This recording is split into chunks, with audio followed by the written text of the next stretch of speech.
Allah memperbaharui perjanjian.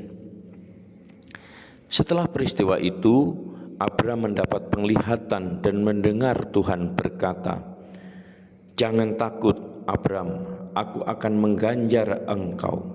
Namun Abram menjawab, "Apa yang dapat Tuhan berikan kepada saya jika saya mati dengan tidak mempunyai anak? Anak laki-lakimu sendiri akan menjadi ahli warismu."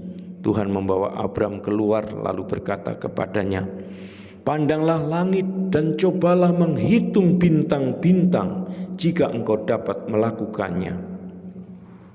Lalu ia memberikan janji kepadanya, "Demikianlah banyaknya nanti keturunanmu." Abram berkata kepada Tuhan, dan Tuhan senang kepada Abram karena hal itu.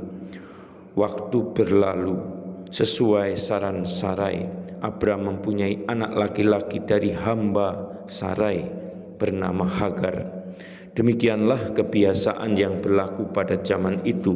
Abram menamai anak itu Ismail. Pada waktu itu Abram sangat tua.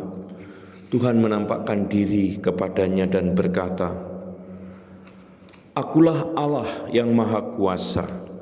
Hiduplah di hadapanku dengan tulus hati. Aku akan mengikat perjanjian antara aku dengan engkau dan akan melipat gandakan keturunanmu." Lalu sujudlah Abram.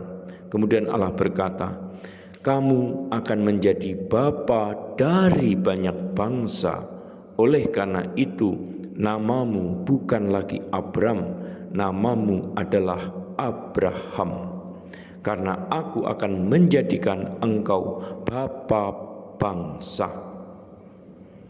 Aku akan memberikan kepadamu dan kepada keturunanmu tanah ini yang sekarang engkau diami, seluruh tanah Kanaan. Aku akan menjadi Allahmu."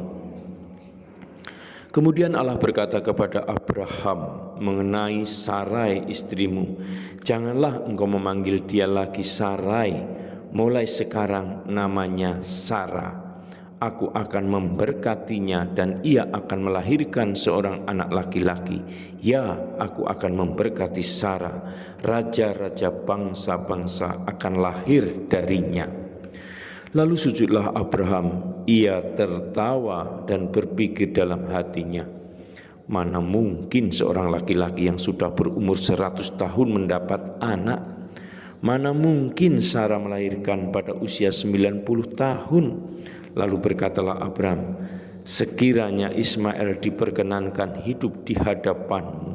Namun Allah berkata, "Tidak, Sarah istrimu akan melahirkan anak laki-laki dan engkau akan menamainya Ishak.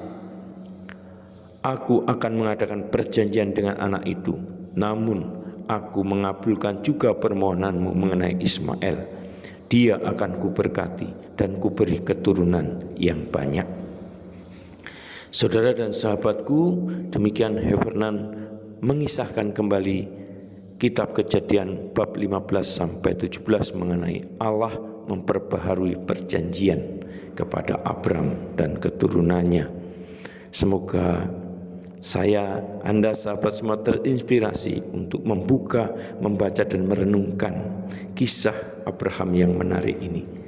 Dan semoga saya, Anda semua terinspirasi oleh kisah ini. Salam, Tuhan mencintai kita semua dengan hati yang berkobar.